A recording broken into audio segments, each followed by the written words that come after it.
आज है 5 सितंबर 2024 दिन गुरुवार। नमस्कार, मैं हूं गीतिका पांडे। चलिए देखते हैं झारखंड की 15 फटाफट बड़ी खबरों को। हेमंत सोरेन की बड़ी घोषणा, 18 वर्ष की उम्र में मैया योजना का लाभ। रांची के नामकुम में झारखंड मुख्यमंत्री मैया सम्मान योजना कार्यक्रम का आयोजन किया गया। इसमें रांची समेत 5 जिलों से बड़ी संख्या में महिला लाभुक शामिल हुई। कार्यक्रम को संबोधित करते हुए सीएम हेमंत सोरेन ने बड़ी घोषणा की कि अब उनकी सरकार मैया सम्मान योजना की उम्र सीमा 21 वर्ष से घटाकर 18 वर्ष करेगी, यानी अब 18 वर्ष की उम्र से इस योजना का लाभ मिलेगा। सीएम हेमंत सोरेन की सौगात, 7 लाख से अधिक बहनों को भेजे 70 करोड़। राज्य मुख्यमंत्री हेमंत सोरेन ने नामकुम के खोजाटोली ट्रेनिंग ग्राउंड में आयोजित कार्यक्रम में बुधवार को 7 लाख से अधिक बहनों को झारखंड मुख्यमंत्री मैया सम्मान योजना के तहत 70 करोड़ रुपए की सम्मान राशि दी। सभी बहनों के खाते में 1-1 हजार रुपए का तोहफा भेजा गया। उन्होंने कहा कि आपका साथ और आशीर्वाद हमें ताकत देता है। आपके उत्साह और सम्मान की बदौलत हमें ताकत मिलती है। धरती आबा भगवान बिरसा मुंडा की पावन धरती दक्षिणी छोटा नागपुर प्रमंडल के रांची जिले में आयोजित कार्यक्रम में बुधवार को मुख्यमंत्री हेमंत सोरेन ने बड़ी संख्या में रांची, खूंटी, गुमला, सिमडेगा, लोहरदगा से आई बहनों को मैया योजना का तोहफा दिया। हेमंत सोरेन बोले, बेटियों के जन्म से लेकर मृत्यु तक सरकार कुछ न कुछ जरूर देगी। मुख्यमंत्री हेमंत सोरेन ने कहा कि हमारी सरकार बेटियों और महिलाओं के प्रति बहुत सजग है।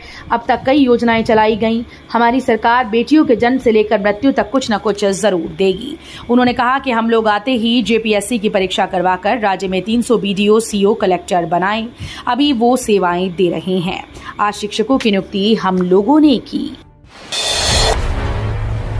बीजेपी में शामिल होने के बाद चपाई सोरेन और लोबिन के बदले तेवर।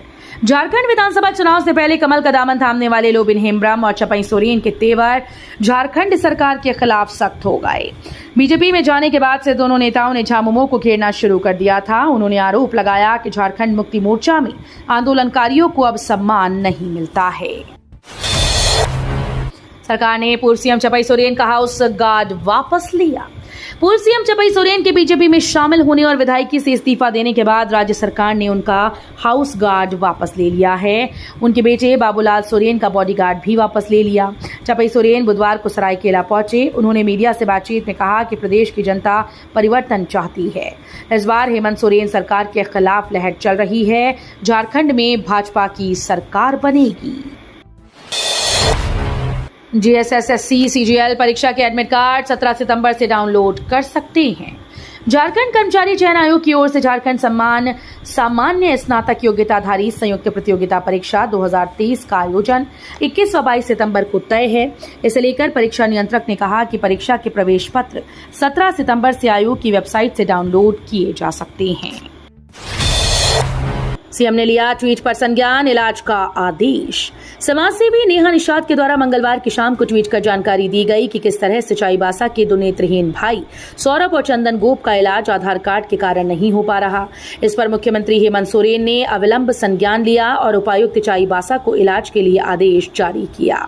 इस पर अगले ही दिन सदर अस्पताल के चिकित्सक शिवचरण हांसदा ने दोनों भाइयों की जांच की और आगे इलाज की बात कही। मालूम हो कि जिले में ऐसे कई मामले सामने आ रहे हैं जहां आधार कार्ड के बिना कोई कार्य करना मुश्किल होता है। झारखंड के 5 जिलों में वर्षा वज्रपात का अलर्ट। जानिए कैसा रहेगा आज का मौसम। झारखंड के 5 जिलों में अगले कुछ घंटों में वर्षा और वज्रपात का अलर्ट जारी किया गया। मौसम विभाग ने येलो अलर्ट जारी करते हुए कहा कि संताल परगना के 4 जिलों के साथ साथ गिरिडीह में भी अगले कुछ घंटों में गरज के साथ बारिश होगी। कुछ जगहों पर वज्रपात भी होने की प्रबल संभावना है। भारत मौसम विज्ञान विभाग के रांची स्थित मौसम केंद्रों ने तात्कालिक चेतावनी में कहा कि पाकुड़, साहिबगंज, दुमका, गोड्डा के साथ गिरिडीह जिले में भी गरज के साथ बारिश होगी। झारखंड कैबिनेट की बैठक कल शाम 4 बजे से। झारखंड कैबिनेट की बैठक कल होगी। मंत्रिमंडल सचिवालय और निगरानी विभाग की ओर से ये जानकारी दी गई। कहा गया कि मंत्रिपरिषद की बैठक कल शाम 4 बजे से झारखंड मंत्रालय स्थित मंत्रिपरिषद कक्ष में होगी। कैबिनेट की बैठक की अध्यक्षता मुख्यमंत्री हेमंत सोरेन करेंगे। जेपीएससी अध्यक्ष का पद अब भी खाली, कई प्रतियोगी परीक्षाओं को पूरी होने में हो रही देरी। झारखंड लोक सेवा आयोग के अध्यक्ष का पद 22 अगस्त के बाद से खाली है। निवर्तमान अध्यक्ष नीलिमा केरकेट्टा का कार्यकाल खत्म हुए 12 दिन बीत चुके हैं, लेकिन अब तक किसी को इस पद के लिए नियुक्त नहीं किया गया। नतीजा ये है कि कई प्रतियोगी परीक्षाओं की प्रक्रिया पूरी होने में देरी हो रही है, क्योंकि कई मामलों में चेयरमैन की स्वीकृति जरूरी होती है। इसका सबसे बड़ा उदाहरण 11 से 13 सिविल सर्विस की परीक्षा है। चपई सोरेन के पार्टी छोड़ने के बाद डैमेज कंट्रोल में जुटी जेएमएम, आज बड़ी बैठक। पूर्व सीएम चपई सोरेन के बीजेपी में शामिल होने के बाद जेएमएम डैमेज कंट्रोल में जुट गई है। संगठनों को बूथ स्तर पर सशक्त बनाकर विधानसभा के चुनावी समर में कूदने की तैयारी हो रही है। इसको लेकर आज सरायकेला टाउन हॉल में झारखंड मुक्ति मोर्चा की बड़ी बैठक बुलाई गई। बैठक में पार्टी के कोल्हान प्रमंडल के सभी बड़े नेता मौजूद रहेंगे। बांग्लादेश के खिलाफ टेस्ट सीरीज के लिए जल्द होगा टीम इंडिया का ऐलान। भारतीय क्रिकेट टीम 19 सितंबर से बांग्लादेश के खिलाफ 2 मैचेस की टेस्ट सीरीज खेलेगी। इंग्लैंड के खिलाफ मार्च 2024 में खत्म हुई टेस्ट सीरीज के बाद से ये भारत की पहली रेड बॉल सीरीज होगी। इस सीरीज के लिए भारतीय टीम का ऐलान अगले हफ्ते हो सकता है।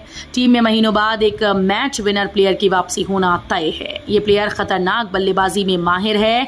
इसके अलावा और भी ऐसे कई खिलाड़ी हैं जिन्हें सेलेक्टर्स वापसी करा सकते हैं।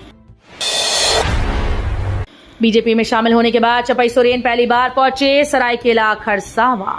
बीजेपी में शामिल होने के बाद झारखंड के पूर्व मुख्यमंत्री चपई सोरेन बुधवार को पहली बार सरायकेला व खरसावा पहुंचे। इस दौरान पार्टी नेताओं ने चपई सोरेन का जगह जगह पर भव्य स्वागत किया। इस दौरान पूर्व सीएम चपई सोरेन ने कहा कि झारखंड की जनता परिवर्तन चाहती है, परिवर्तन की लहर चल पड़ी है। लोगों का उत्साह बताता है कि इस बार राज्य में परिवर्तन होकर रहेगा। झारखंड में महिला मुंशी पद के लिए आवेदन पत्र जारी। झारखंड के थानों में महिला मुंशी के लिए आवेदन पत्र जारी कर दिया गया। डीजीपी अनुराग गुप्ता के निर्देश पर यह आवेदन जारी किया गया। आवेदन पत्र में महिला मुंशी बनने के लिए कई शर्तें रखी गईं। उन शर्तों को पूरा करने के बाद ही महिला पुलिसकर्मियों को थाने में मुंशी का काम दिया जाएगा। अब भारतीय इलाकों को अपने बैंक नोट पर छापेगा नेपाल। नक्शा जारी कर दिखा चुका है हिमाकत। नेपाल का केंद्रीय बैंक नेपाल राष्ट्र बैंक एक बड़े कदम के तहत अगले वर्ष के भीतर नए बैंक नोट छापने की योजना पर आगे बढ़ रहा है। इन नोट्स में भारत के साथ विवादित क्षेत्रों को शामिल किया जाएगा। ये जानकारी एक मीडिया रिपोर्ट के माध्यम से सामने आई है। नेपाल के इस कदम का उद्देश्य कालापानी, लिपुलेख और लिम्पियाधुरा जैसे क्षेत्रों को अपने देश के हिस्से के रूप में दर्शाना है। तो ये थी आज की बड़ी खबरें। अगर आपको न्यूज पसंद आई हो तो वीडियो को लाइक और शेयर करना बिल्कुल न भूलें।